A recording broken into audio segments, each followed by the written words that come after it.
MMA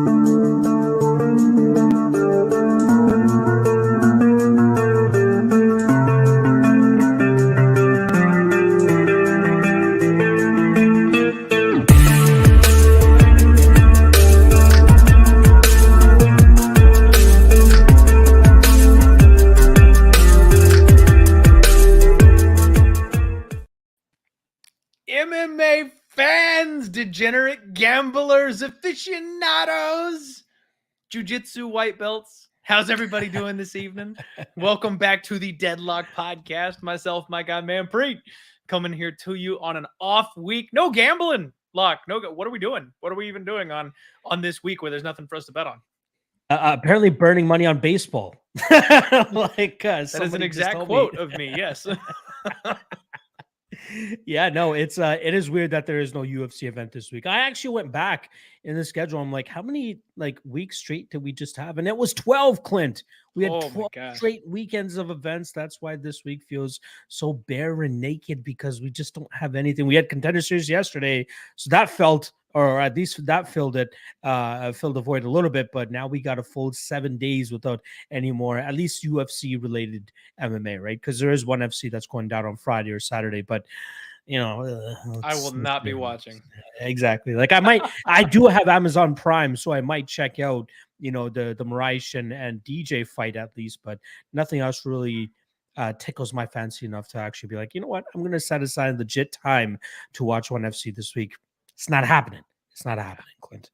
What are you looking at this week to kind of fill your time? I'm taking full advantage. We went 12 straight weeks, and as you damn well know, we've got Contender Series, PFL is in full swing. People want Bellator. I know we don't dive in deep and cover all of those and stuff, but between the Deadlock Podcast, the multiple shows every single damn week that we do, I'm kicking my feet up, man. I'm not doing jack this weekend. I'm probably going to start my tape study a little bit early, so it's not all crammed into one afternoon like it usually is. That way I can kind of space it out between a couple days, give myself a little bit of ability to maybe go outside, touch some grass, get a little sunlight on my skin. I'm pale as shit these days, so probably need to spend a little bit more time doing that. Hell, I'm going to go see the new Dragon Ball Z movie tonight. Like I was 13 damn years old. I called up my best friend, and I was like, what are you doing? So we're going to go watch the new Dragon Ball Z movie in theaters tonight, man. I'm enjoying my week off. It'll be nice to have MMA back, but these 8 to 12 week chunks where we just get constant turnover of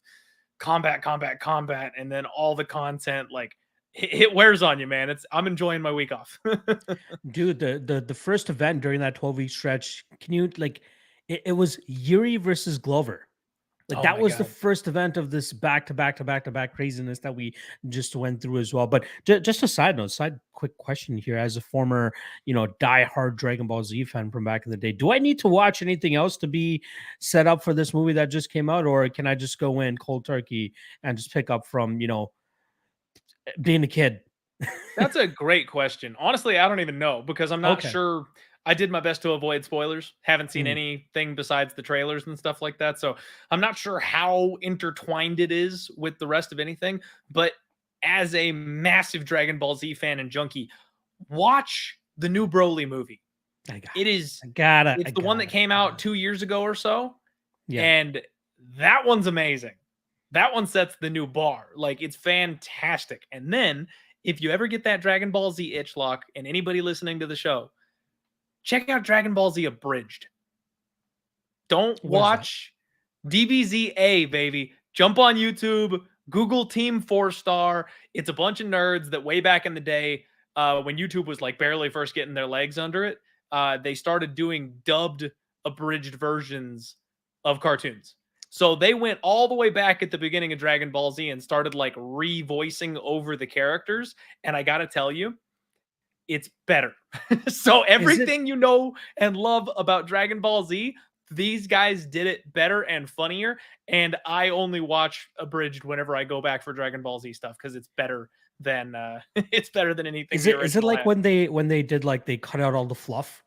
Is that pretty much what it is? They cut out all the fluff, and I forgot what it's called. Wasn't it called Dragon Ball Z Kai or some shit like that? Where it's that was Kai.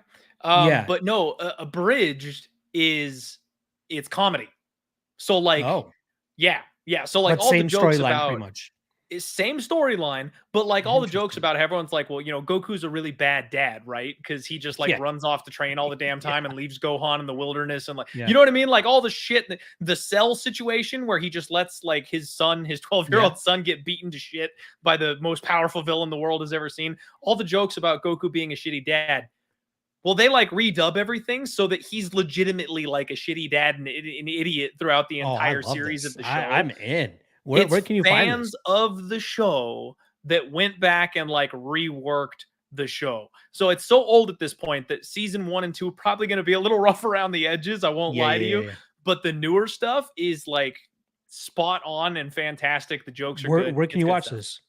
Like I said, YouTube, man. Team YouTube. 4 All right. star. Like the Done. 4-star Dragon Ball. Team 4-star. Let me throw that on my my. They're not paying us, note by the right way, here. folks. We're not plugging here. I'm just a fan. 4-star. Say that again. 4-star what?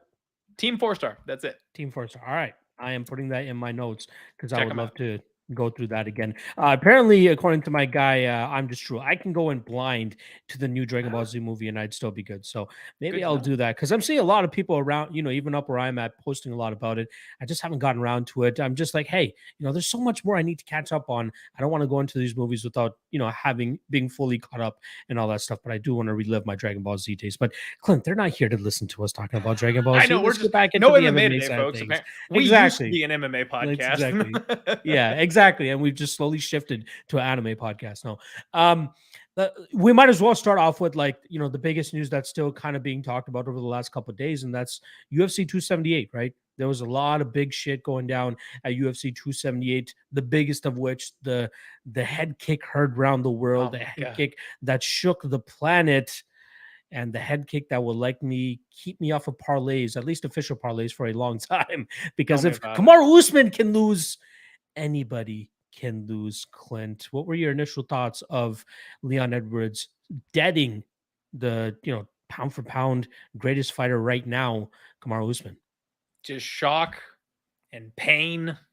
Like, it's man, that's one of those spots where the way I like to describe it, Locke, is like any other sport in the world, right? You think it's baseball season, right? If you're up by 6 runs going into the bottom of the 9th and some dude smashes a home run, it's still 6-1. Like you're still fucked. You know what I mean? Like there's no coming back from that. In MMA, if you hit a home run, it's over. And just absolute perfection rounds 2 through 4 for Usman. He made the mistake in round 1, but mitigated really any damage or, anything that could have come from that disaster. Showed some championship heart fighting back after messing up in that early round and really just played a perfect game plan and made one mistake, one error, ate a head kick. And here we go, off to the races. Parlays busted, people that had no hope back from the dead, screaming from the mountains that it was never in doubt that Leon Edwards was going to get his hand raised. And just absolute madness, man. It's what we love the sport for, right? Like that's the kind of stuff we tune in for. And I can't get enough of it. It took me a couple of minutes to not a couple of minutes, took me a couple of hours to shake off the bad vibes from losing the bet to just be like, fuck, that was cool. Yeah, no, same thing with me. Funny enough, obviously I watched I didn't get to watch the fights live. I was actually out at a family barbecue, but watching it when I did, I do have a group chat with some of my old college roommates, and I was watching the fights on my phone, and I saw a notification from the group chat, and the only part of it I read was, man, that was shocking as hell. I didn't see that coming. And I'm like, oh shit, I hope they're not talking about the fights. I really hope they're not talking about the fights, because the entire time then I start the Usman fight and I'm like, oh, Usman's cruising. But I'm like, in the back of my head, something's going to happen. Something's going to happen. And then lo and behold, when it happened, I was just more so pissed at the fact that I kind of got it spoiled than I was actually seeing it happen. But it's very crazy that it actually ended up going down the way that it did. But everybody going crazy that Leon Edwards, practiced this over and over again and it came to fruition. it is almost the same type of head kick that Chito Vera landed on Dominic Cruz the previous week, right? Like Yeah. they throw a strike, they get him to fade to one side, and then they throw a head kick. It is like striking 101 in terms of being able to take advantage of guys that like to, duck out that side. So let's not get crazy like, Leon Edwards is this amazing striker now because he managed to capitalize on that head kick. It was a great strike. It was a great combination, and he threw it with everything he had because he knew he was down. But let's not just look past the fact that he lost 85% of that fight. Papa Chuck here saying, Manpreet, words to live by. If Kamaru can lose, anyone can lose. At that moment, parlays were also killed in my world too. Exactly. Like bingo. Like that is exactly true. I had this, even way back, UFC 217. Ioane and Jacek getting head kicked to smithereens by Rose Namajunas when she was like a minus 500 favorite going into that fight. That's another one of those moments where you're like, oh shit, like in parlays, nothing is safe essentially, even if you're a minus 500, minus 600 or anything like that. So you got to be very careful in terms of where you're distributing your money. And like even saying that and saying, Kamaru Usman is one of those guys that we can usually trust with. The guy's never lost in the UFC, 16 fight winning streak. He has Leon Edwards pretty much covered everywhere. That can still go up in smoke as well. So got to be very careful. I'm even skeptical. Like Cyril Gane, he should run circles around Tai Tuivasa next week. But am I trying to lay interesting here? I just don't think, like, I just don't see the reason to do it anymore. Look for a prop rather than playing that minus 600 so you can get just a tad bit more value out of, playing a minus 600 straight up or even parlaying or something like that. Please don't tell me that you think that Tai Tuivasa has a chance. Is that your conspiracy hat coming out here? Oh, God, Clint. It's just interesting, Locke. Like, it's just interesting. That's all. Because Ty is not the same guy he used to be, right? Like, he's not quite the same bum as he used to be. And Cyril Gane just got out wrestled by the king himself. So how sharp really is his wrestling? I know these big guys, heavyweights, they tend not to work off their back. They're good offensively, but not necessarily great defensively. But I mean, we saw what happens when Tai Tuivasa gets up from somebody. You can't hold him down. And when he gets back up to his feet, he's just as dangerous as when he went down the first time. He's got legitimate fire in his hands. He's got crazy speed and athleticism for a man that sized. Cyril Gane's been tagged a couple times by people just by kind of getting lazy, like circling out and stuff like that. I don't know, man. This is exactly the kind of fight, though, that spooks me off of wanting anything to do with Cyril Gane. It's like, take tie by KO for the big upset or nothing, because I'm not parlaying a guy that's gonna give his opponent an opportunity 25 minutes long to go ahead and touch him once. I'm just not doing it. Like he faced a similar type of threat when he fought Jairzinho Rozenstruik. Like he managed to stay away from him for 25 minutes. Stay away from Tai Tuivasa. More dangerous than Jairzinho, though, isn't he? I don't know. Like, I'm not sold on, there's a new version of Tai Tuivasa after wins over Stefan motherfucking Struve, Harry Hunsucker, Greg Hardy, Augusto Sakai, and Derek Lewis, right? That's not going to tell me that this guy is going to be one of the most, one of the best heavyweights we've seen in a long time in terms of, the way he moves like a fucking welterweight, the way he is able to, manage his cardio, all that type of stuff. The guy's so fucking good. I'd be surprised if Tai Tuivasa manages to clip him. I'll also say this. I wouldn't be surprised if Cyril Gane, just sticks his hand into his bag of tricks and pulls out takedowns of his own. Tries to stay away from the big power of Tai Tuivasa by getting him to the ground and possibly looking for, some of the submission victories he's been able to get in past UFC fights. So that's absolutely possible in this scenario as well. But the point being, minus 600, even on a guy like Cyril Gane, as a possible parlay piece, I'm not going to extend in terms of putting like heavy money on that stuff, especially considering a guy like Kamaru Usman can end up taking a loss as well.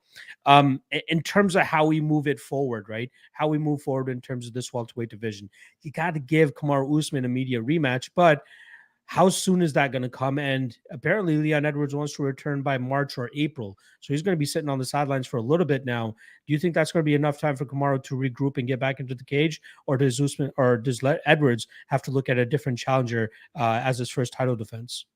I mean, they're trying to find a way to get Masvidal a third title shot, right? Oh my God. I'll say this. I kind of teased it on my show earlier today in terms of, and even a tweet, that Masvidal's closest chance to ever touching welterweight gold is through Leon Edwards. And people are like, oh, Jorge's washed. Oh, Jorge sucks. Like, just because he lost to Kamaru Usman and Colby Covington, who are arguably number 1 and 2 in the division, he's washed and he sucks now. Like, this is a good stylistic matchup for him to go up against a guy like Leon Edwards. It's going to be a striking battle. Masvidal still has the chops when it comes to his striking. Is everybody saying that he's going to go out there and get knocked out now or get outstruck by Leon Edwards? Like, how would you line that fight? How would you line a fight between Leon Edwards and Jorge Masvidal?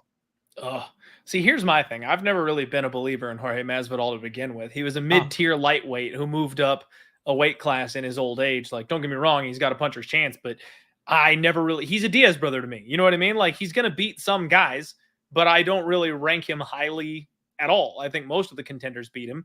And I think Leon can handle him on the mat the same way anybody else could at one second. I disagree. Like, Kamaru had trouble, getting Masvidal down and having tremendous amount of top time, right? He got him down twice in that 6-minute match that they had in their rematch, and he only managed to control him for about a minute to a minute and a half there. And Masvidal just kept working his way back to his feet. So it comes down to being a striking battle. I think that Leon and Masvidal are pretty much neck and neck there in terms of the striking. And I think you're doing too much of a disservice to Jorge by relating him to a Diaz brother. Like, he beat the piss out of Nate Diaz when they fought each other, right? Again, Nate Diaz is a completely different beast than what Leon Edwards is, but like, I think people are forgetting what Jorge brings to the table. And if you give me good enough dog odds on Masvidal, I'm still going to take a shot on him, especially a guy in Leon Edwards that I think he can end up beating here. But let's just get back to the title talk. Like, who does Edwards fight next? Got to be Usman, right? I mean, it's got to be Usman. They've got to run it back. There's no way Usman is going to let them just pass him up. He's got an immediate title shot opportunity to, go back and be the GSP, be the GOAT, get his strap back, add that to his record.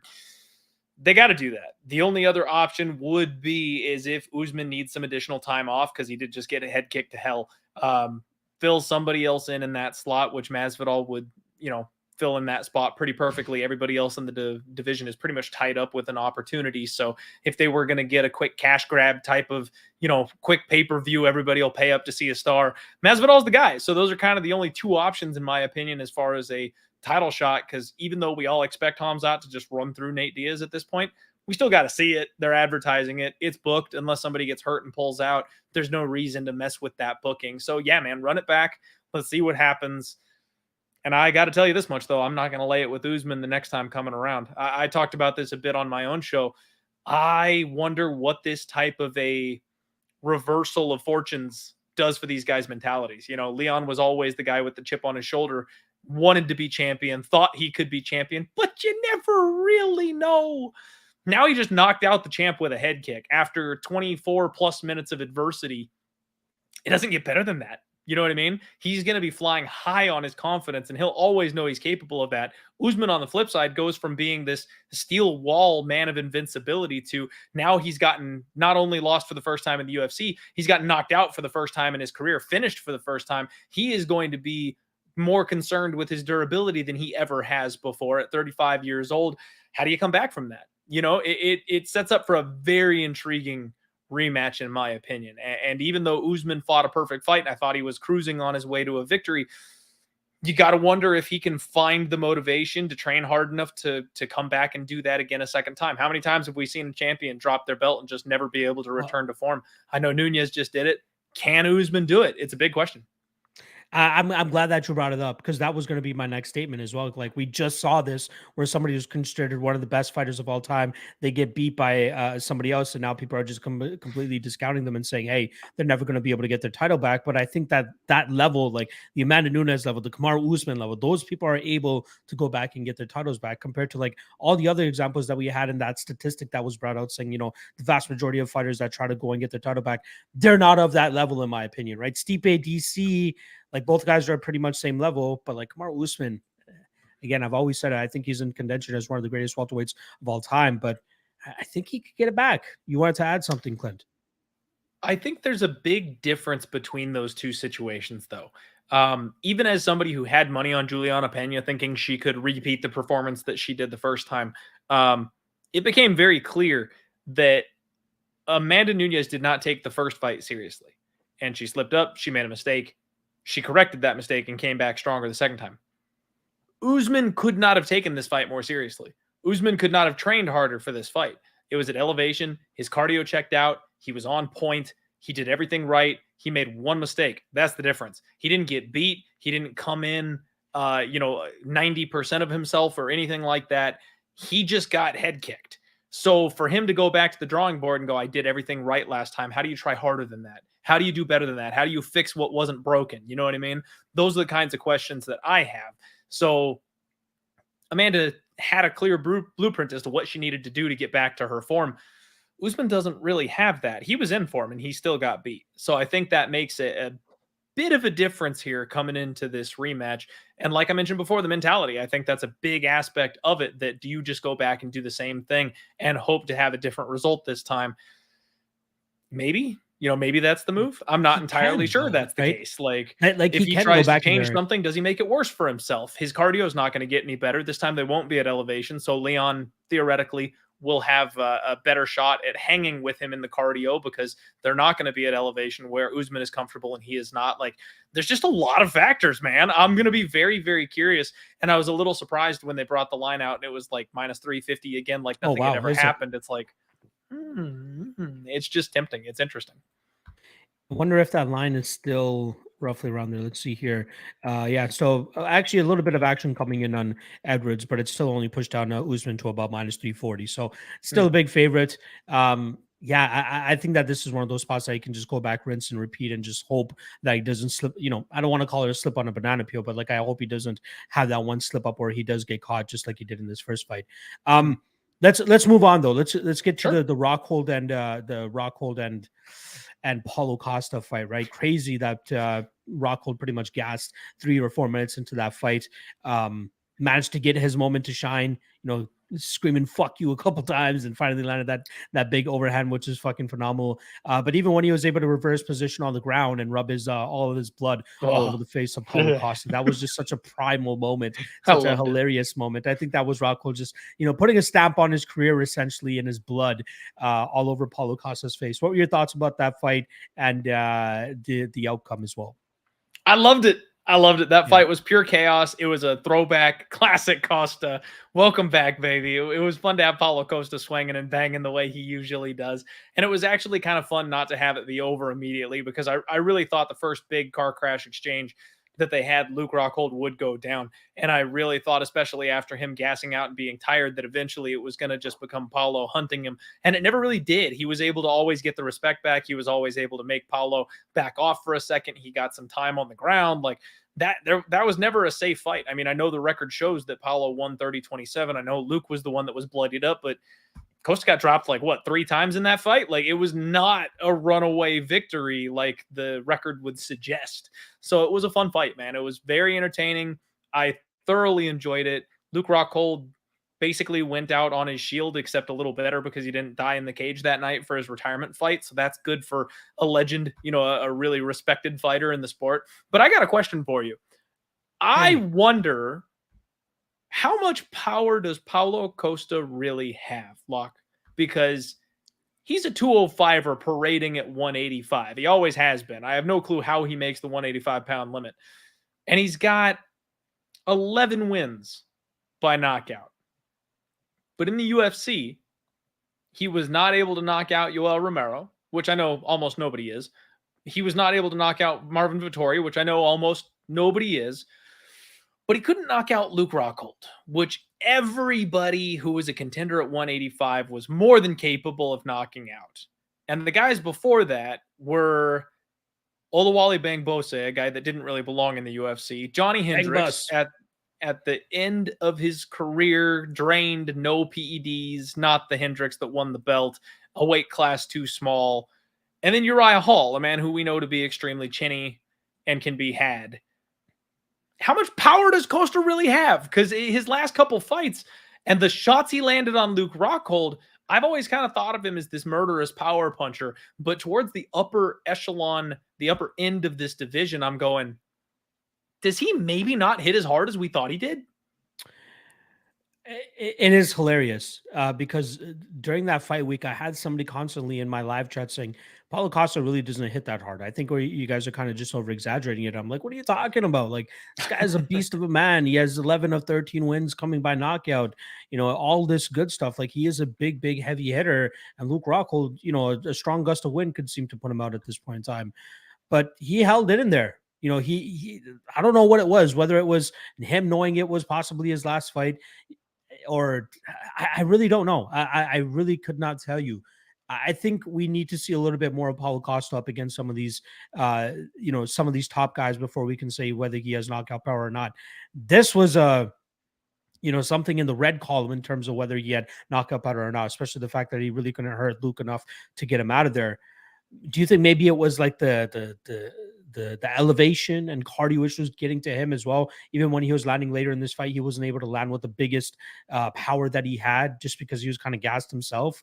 Like, that possibly could be an issue.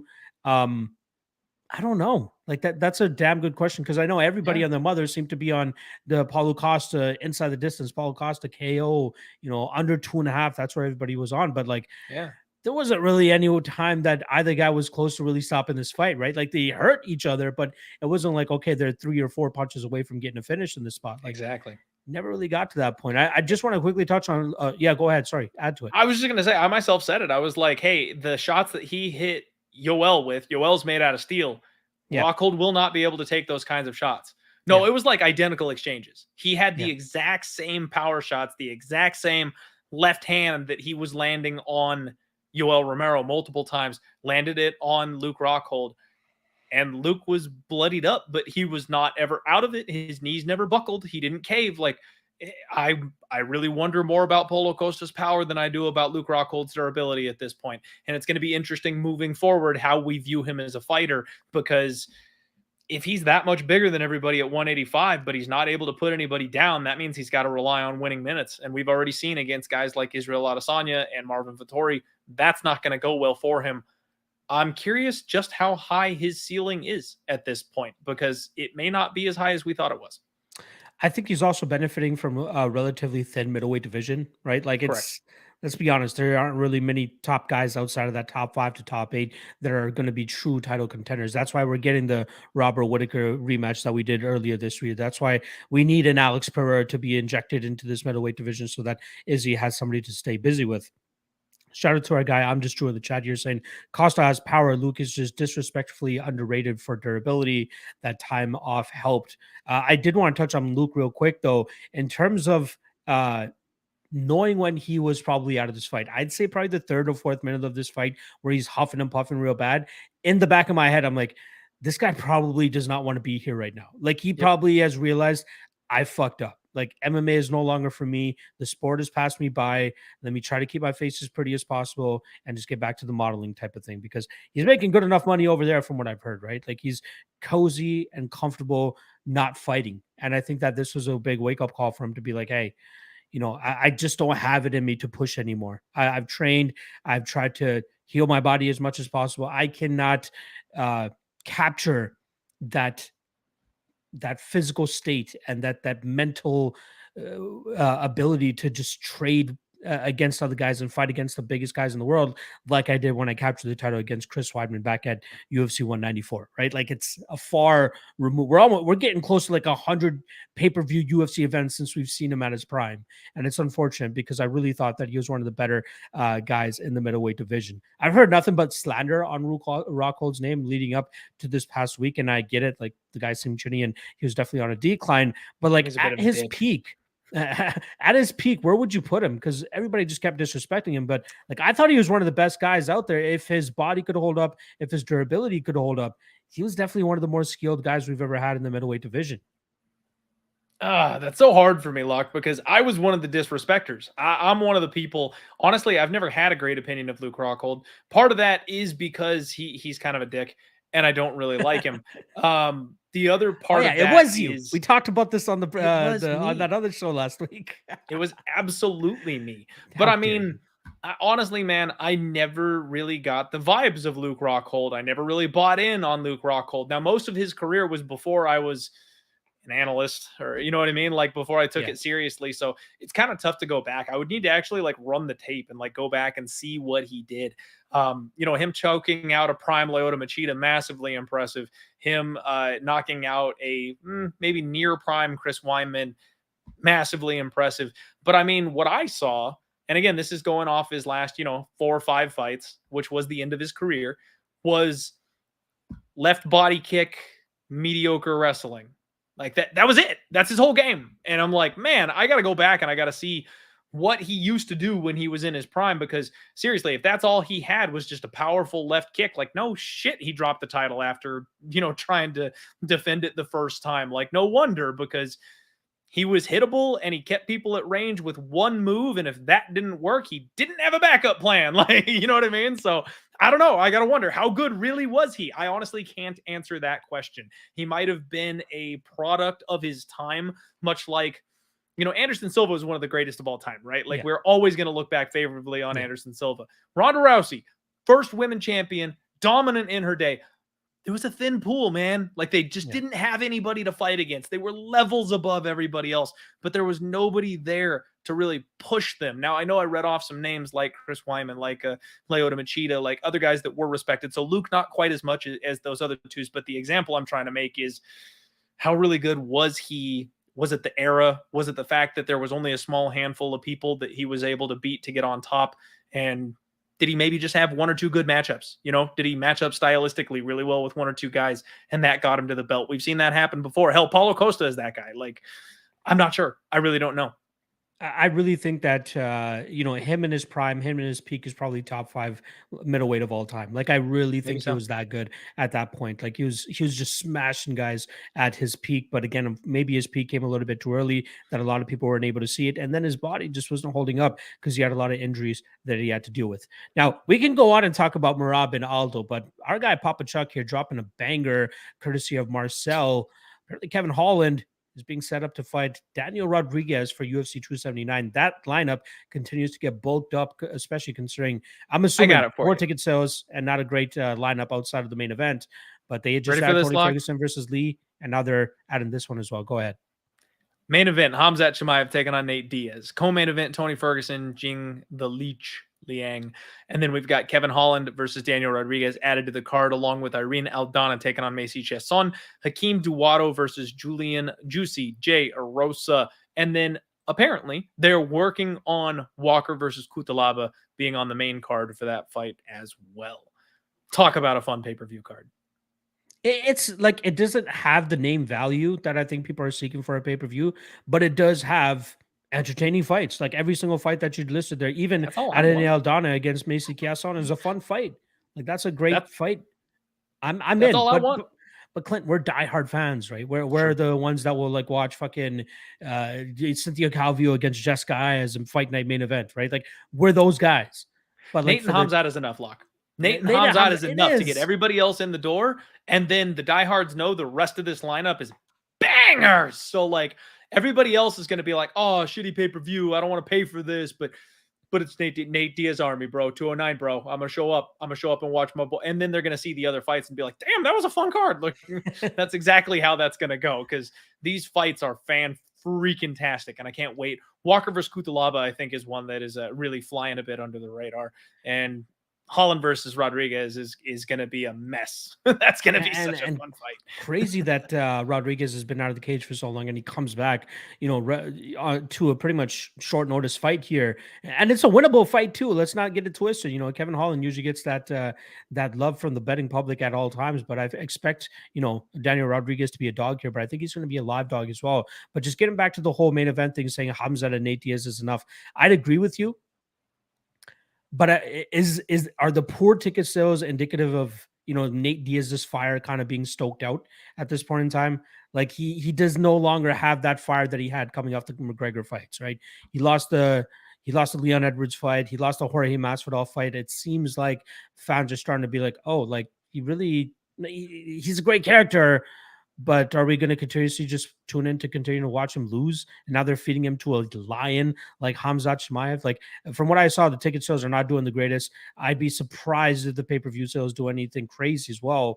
But like, what do you think of Nate Diaz's star power at this time? And do you think he needs that third fight for Conor to really ignite that flame behind his name again? No, they stamped him into the ground, Luck. The days of Nate Diaz are done, in my opinion. I'm Yeah. sorry. He's been the game passed him by a long time ago.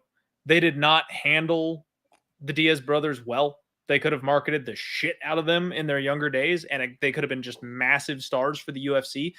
The UFC kind of messed that up. And then by the time they figured it out, Nate Diaz was already kind of trending towards the end of his career. They had some fumbles, the Daniel Poirier, the Dustin Poirier fight, that whole situation. And now the game has passed him. They put him in the BMF fight, which is about the best thing they could hope for him, and he got the shit kicked out of him. So I mean, like, it's just one of those things where he has been done for a long time.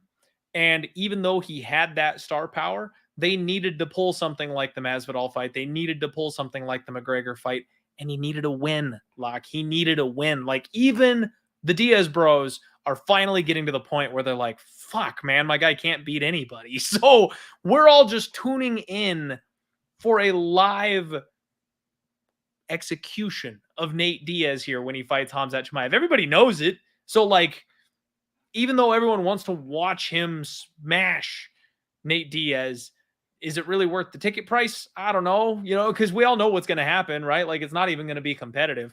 Nate Diaz is going to accept bottom position, and he's never standing up. So, bingo. Yeah, I mean, it's going to be rough, man. It's going to be rough, and we all know he's looking for big money. He wants Jake Paul. You know what I mean? Like, he's talking. We know exactly what he's doing. He's not sticking around in the UFC. We're never going to get that trilogy fight with Conor McGregor. Nobody wants it. Everybody's past it at this point. And honestly, I don't know if people even believe it would be competitive. Honestly, I think it might still kind of be competitive, just because Conor McGregor has also lost a step, regardless of whether or not people want to hear that. But and, no pun intended there, right? Like, this guy, like, that leg injury could be life changing for him, especially stepping inside the cage.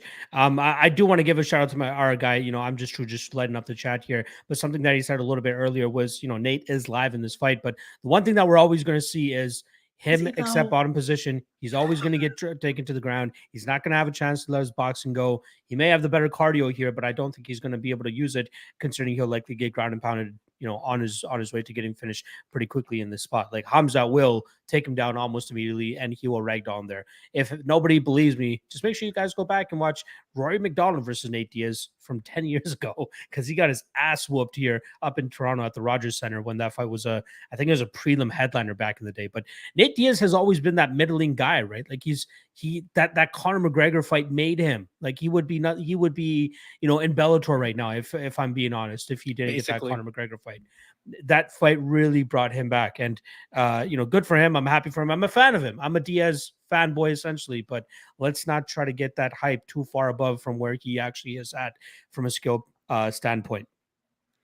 They should have ran it back with Conor a long time ago. Yes. Lock. There's two they gigantic. I think they still there's can. Two gigantic missed opportunities by the UFC. The Conor Nate trilogy.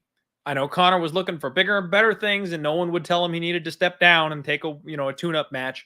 That needed to happen. It should have happened right around the Cowboy fight era. That's when Conor probably should have taken that trilogy matchup. And then they fumbled the three-piece in Minnesota.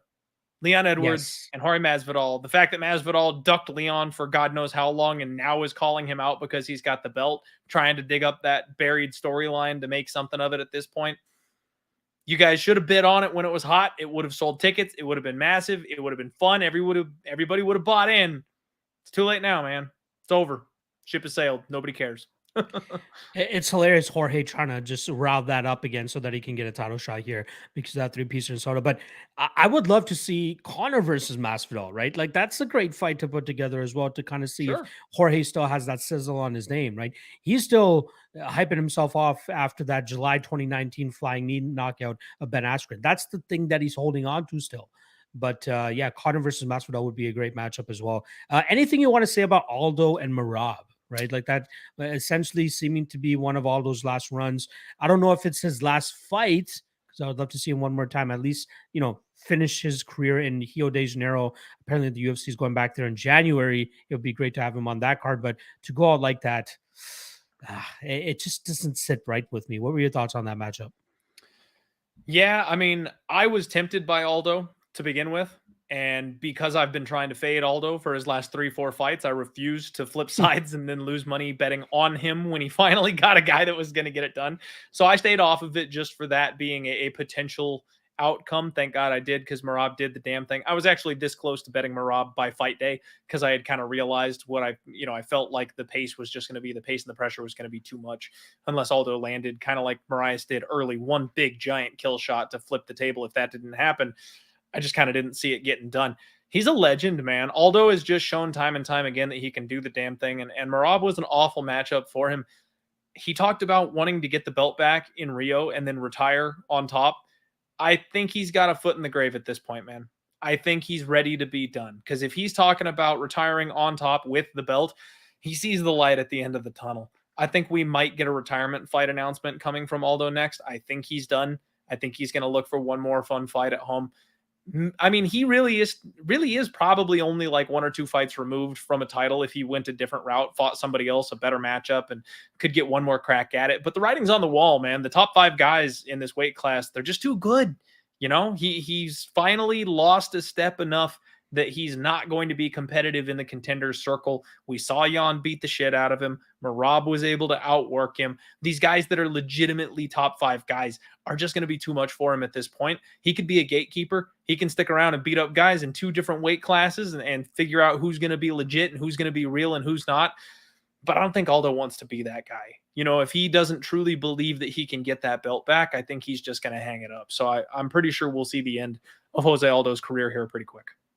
Yeah, that's right, guys. Papa Chuck and the Lost One Dreamer saying that Aldo Cruz would be a great fight to kind of cap double retirement fight. Let's do it. Exactly. Let both those guys hang it up after like a fight that a lot of people would have loved to seen even back in the day. I know Jose Aldo has kind of been a lifelong 145er, but just seeing these two legends of the lower weight class kind of match up against each other would have been amazing, right? Like Aldo versus, like, I've seen somebody suggest Aldo versus Edgar. I'm like, we've seen that fight twice already. We don't need to see that again. We know. I don't want to see Edgar fight at all anymore. Yeah, we don't need to see Edgar fight either, right? We just give Aldo Cruz a chance. I think that would be a great fight night. Maybe even a pay-per-view co-main event 5 rounds if they could give that to us. But that would be the greatest swan song possible for Jose Aldo, right?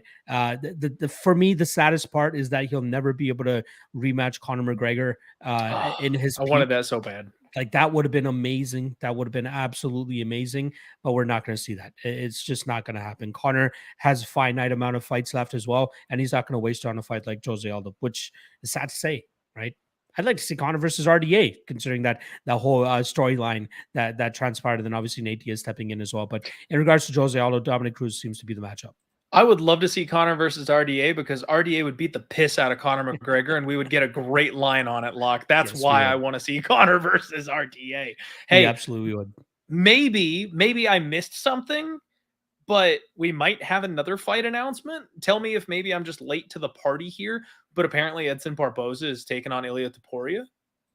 Yes, I don't know if that's on 279 though. No, it's not. But just a fun fight. Like, we're on the topic of fun fights. I just kind of saw that come across my timeline and was like, oh, yeah. That, I believe that was announced a couple weeks ago, but I don't recall what card it's for.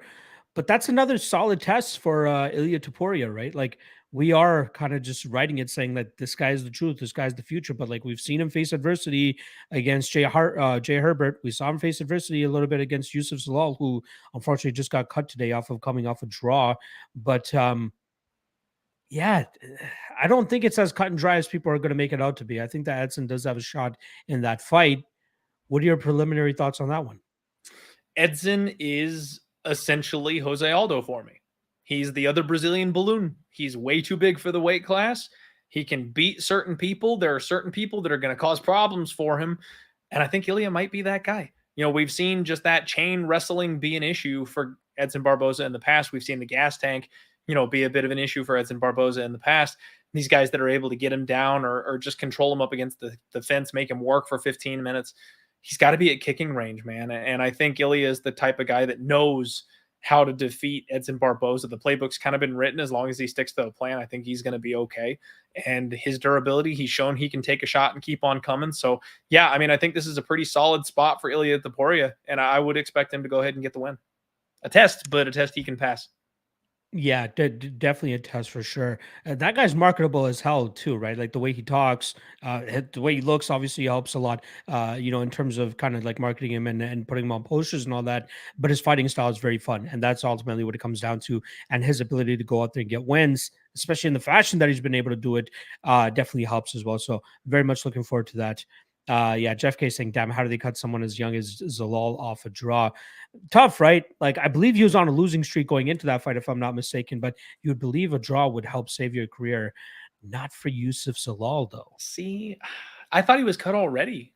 I didn't realize he was getting one more shot at it. Like I thought they had already let him go before his last fight. So I think he kind of had that Hail Mary opportunity to save his gig. And the fact that he let the other guy get up 2 rounds on him before he finally decided to show up and step on the gas pedal, like I just think he's another decision machine type of fighter. There's no finishing upside. There's no ability to submit anybody. He can't knock anybody out. Dropping a weight class where he should have a size and power advantage, couldn't get it done. Like, I get it that it's tough to cut a guy off of a draw, but it's not just a draw. It's 3 losses and a draw. So, like, I kind of get it. You know what I mean? Head on out to the regional scene, choke a couple people out, get a couple finishes. The UFC will probably call him back. He's a young enough kid. He can work his way back to the big show. But I do think he needs to actually show off some skills before he gets that call back, because he may not be cut out for this new Dana White Contender Series finisher age that the UFC has kind of become. I also want to say that I'm glad that you brought up, excuse me, I'm glad that you brought up the Contender Series, but what are your thoughts on like guys that are on the chopping block to just send them to the Contender Series, fight a guy that wants to get into the UFC? Like that's another way to add some zest to the Contender Series, right? It's already great as is. I think it's a great product, but like adding like a name or two that people might recognize from the UFC scene, especially guys that are on the chopping block. What are your thoughts on that? I think that would be fucking amazing. I think that would be great. You know, I'm kind of against it. I think the whole point of the Contender Series is new blood, right? They want fresh, young faces, people that come in that you haven't seen before. They work up all the stories. You find out about their uncle that had cancer, but you know what I mean? Like they lead everything up. They present these fighters to you, give you a backstory. That kind of goes away if it's somebody that you already know. It kind of goes away if it's somebody that we've already seen before. And I mean, can you imagine like Sam Alvey getting a shot on the Contender Series? Like we're all gonna be just sick of this guy that's 0-2 in the UFC, and God, now he's going to go down and fight a Contender Series. What if he wins, man? Like, what if he wins on the Contender Series and he gets back into the UFC and has another 0-2, and now he's 0-5 and we finally get rid of him? Like, I'm not a big fan of it personally. I like the fact that they're using it to feed new blood, new faces into the UFC. And even if they are people that are most likely going to get the boot after 2 fights, at least they were new. At least they were fresh. Like they come on in and do something fun, and yeah, then we can exit them after they add to a couple highlights, and then we get a couple of legit Contender Series fighters out of it in the long run. I'm kind of good with the format the way it is, I think.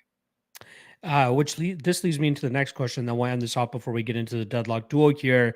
Your patented Contender Series fade angle.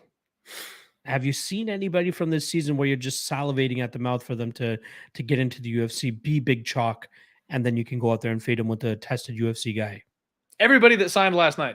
Really? Really? No, there've been a couple. I can't remember them by name off the top of my head, unfortunately. I wish I could.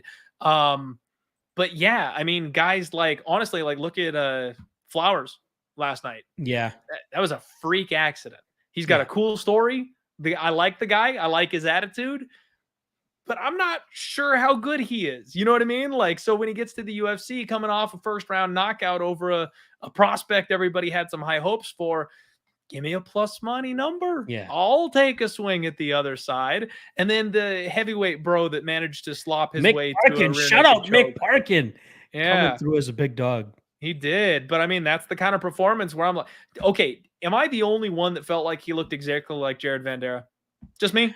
Like he looks exactly like dude, the Jared way they're built, Vandera. right? Like the way that they're built in the head. The slobber knocker sloppy fall on their back rear naked choke. Like, is he that good? I don't think he's that good. You know what I mean?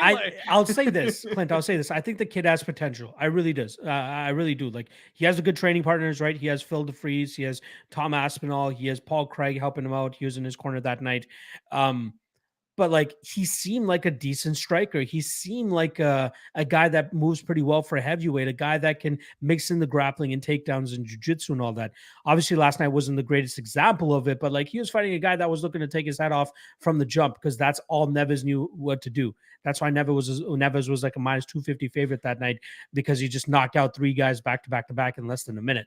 But that's only going to get you so far once you start making it to the UFC. So I hope they bring him along nice and slowly. I hope they give him, a Jared Vandera type fight in his first UFC fight because, like, I think he can really put it together. He had a decent amateur career, so it's not like he's only had 5 or 6 fights ever. Like, he's actually had legitimate amateur fights as well. But like, I don't think his ceiling is as low as a lot of people expect it to be. Darius Flowers, I absolutely agree with you. Like, I was getting a little bit peeved with how crazy this guy was, going, right? Shout out to the Georgian reporter that we all know. I can't recall his name off the top of my head, but like he put out a post saying that Gogoladze actually tore his shoulder on the submission attempt and not actually off of the slam. And he actually posted a video of it, and you can see it kind of I don't know. It was looking like he was going from some sort of arm lock or something, and you could see his shoulder kind of pop out. That's where the injury occurred. So, like Darius Flowers saying, "Oh, the slam happened, and that's why I won the fight." You won the fight because he had already injured himself. Let's tone it down a little bit. And then him just saying, "Yeah, we did all this work. We got here." Like the fight barely played out. Like, let's chill out, dog. Like you won essentially off an injury, and great for you for getting the contract and all that. But like, I don't think he's gonna get that far in the UFC. I'll give him this though. He looked in much better shape than when I saw him on his tape. When I was running the tape for the Contender Series, the guy was fighting at 185. He didn't seem like he was disciplined or anything like that. But recently, like, he looked in phenomenal shape. He made 170 without any hesitation and no real issues on the scale at all. So I'll give him a shot. The guy has a decent jiu-jitsu background, so maybe he can make some waves there.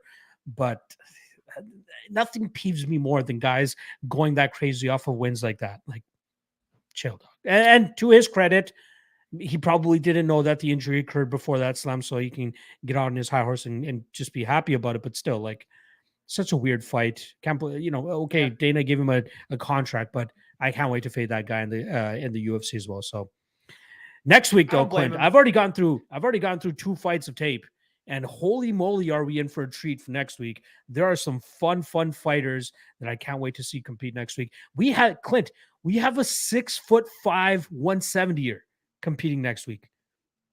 Take that in. 6'5". That's insane. 170. This is going to be his first fight at 170 pounds. So see if he actually makes it. But he used to fight at 185, and he already looked like a string bean. So I don't know how he's going to make 170 pounds. He's super young, like he's 19 or 20 years old, but 6'5". That is crazy. The kid's name is Luis Enrique. He's fighting in the main event against the Japanese kid. I don't know why they do that. That just never seems to work out well, Locke. If we're being honest, like, how often does that really work out for those guys? Eventually they get to the point where somebody just kind of topples them over. I really think it's due to his young age. That's why he doesn't have much muscle mass on him. He's a stringy kid. Like, that's why he's able to make that weight. But like, I think once he takes his first couple of losses here, he's gonna be like, oh shit, okay, let me put on weight and let me come back as at least a middleweight, maybe light heavyweight, because you don't need to be fucking 6'5" at 170 pounds. He's gonna pull a rumble on us. Yeah, jeez Louise. All right, let's get into the let's wrap the show up with one last segment for you guys here. We'll get into the deadlock duel as we tally up the scores for why don't the last month of this. Let's get into the deadlock duel.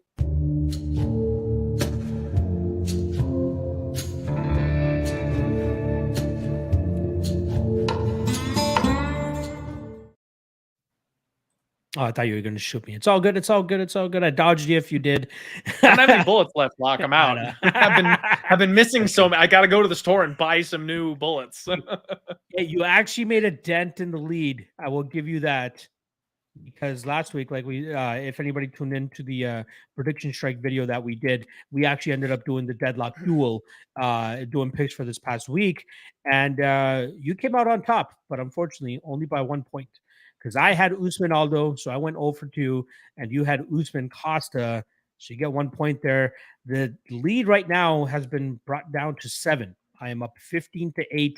We still got, let's see here, how many events do we got left? We got one. How many weeks do we have left? We have 1, 2, 3. We got 3 events left. That's not a because lot. there is no event on September 24th, and that would be the last week of this quarter, the third quarter of 2022. So Clint may be getting fucked up, is what I'm trying to say, the week of September 24th. So tune in for that if he's not able to make up this 7-point lead that I currently have. All right. Let's get into the picks for the next event. I guess that's going to be UFC Paris, because we'll have another event, another podcast after the UFC Paris event. Again, the next episode will be September 7th. Aren't we going back to back these next 2 weeks? I think you are correct about that, because we did have a scheduling conflict. So you are correct. So we you know what, we can still give a little bit of a preview for UFC Paris, even though we're going to be talking about it next week as well. So let's do our UFC Paris picks, if that's what you're down with. I'll let you kick it off. I'll let you get first. I think it's your turn to start. I want to be, in all fairness, like I believe I went first. I just felt bad, having that that lead, that I'm like, you know what, let's pass on over to Clint. But okay, I'll take first dibs here. Let me just pull up the card again real quick. Obviously main event. I'm going to be going with Shogun. I'm not giving Tai Tuivasa a chance. I'm hoping for your sake that you do end up taking Tai Tuivasa, so you could close that gap a little bit more. Because if Tuivasa closes right now at the line that he does, he's plus 430, so you'd get 5 points if Tuivasa pulls off the upset there. But I'm going to go with Shogun. I'll give you that chance if you do end up want to go into the Tai Tuivasa side. And then the rest of the main card, interesting card here, right? We got Robert Whittaker, who I'd be interested in. Roman Kopylov is a small dog. But I think I'm going to go with Nathaniel Wood at plus 120. That would bank me 2 points there. I think he does end up defeating Charles Jourdain. I think he's a great dog for next weekend's card. Is he on the main card, though? According to Tapology, it looks like he's on the main card. Okay. I'm not also, we only have 10 fights scheduled. We only have 10 fights scheduled for that card, because there are 2 fights that had fallen off over the last couple of days. Let me just take actually a quick look at Marcel's spreadsheet here, because it usually has the most up-to-date lineup. So we got Gane, Tuivasa, Whittaker, Vettori, D. Carrico, Kopylov, Makdessi, and Haqparast, and then Jourdain, Nathaniel Wood. So they're probably going to move one more fight up to the main card, because it looks like they're trying to do a 6-fight main card. So you know what? Let's just do a fucking whole card for this one, because we don't know what the hell is going on. And if anything, we'll switch it next week when we get a clearer view of what the main card is going to look like. So let's just pass on over to you. I got Gane and Wood. Who are you going to be going with? Locke, I'm going to throw you a curveball. This is not something we've done before, and it's never something that we've discussed. So for everybody watching, Locke has no idea what's coming down the pipe. But I've got 3 weeks left, and I'm down, I believe, what, 7 points? 7 points. I believe you said. And I didn't know what you would feel about maybe a double or nothing. You could end this series with 1 fight this week, because I'll do a double or nothing. And it doesn't even guarantee that I'm not the one drinking, because we got 2 more weeks after this that we got to pick. It would just put us at evens going into those last 2 events and give me a fighting chance at digging out of this hole. What would you think about a single fight, double or nothing opportunity for me to try to get back into the contest here? Ooh, it would have to depend on the fight. I'll give you Robert Whittaker.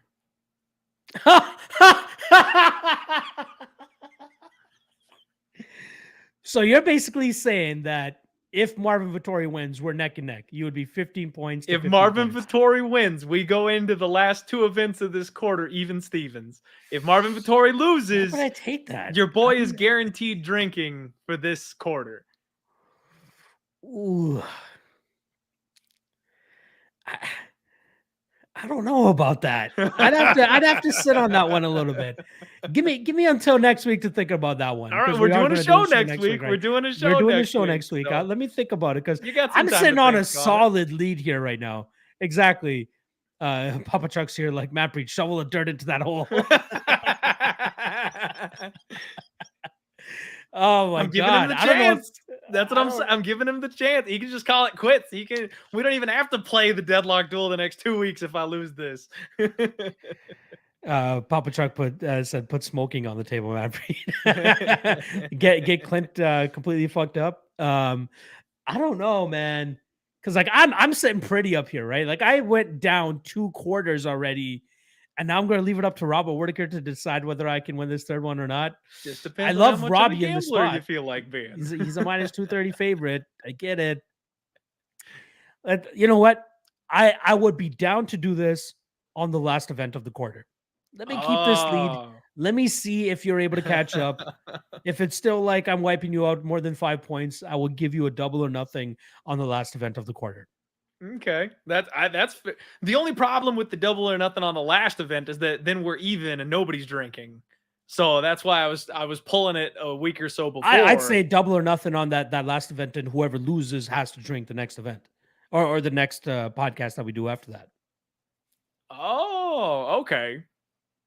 We'll see. Like, so you if you like make it close, the tables on whoever's been leading the entire quarter. If you come if you come within 3 or 4 points before that last event, no double or nothing. I'll give you the chance to win fair and square. But if I'm wiping you out, 5, 6, 7 points by the last event, then I'd be willing to give you a fighting chance. Is what I want to say. I'm just hearing you're not that confident. I'm not. I am not. That's what I'm hearing. I'm not. Like, again, I want to be. Like, I've considered him as a possible lock of the night play, but for the sanctity of the show and for me wanting to see you get fucked up, I gotta hold on to this lead. I built this lead pretty well, I gotta say.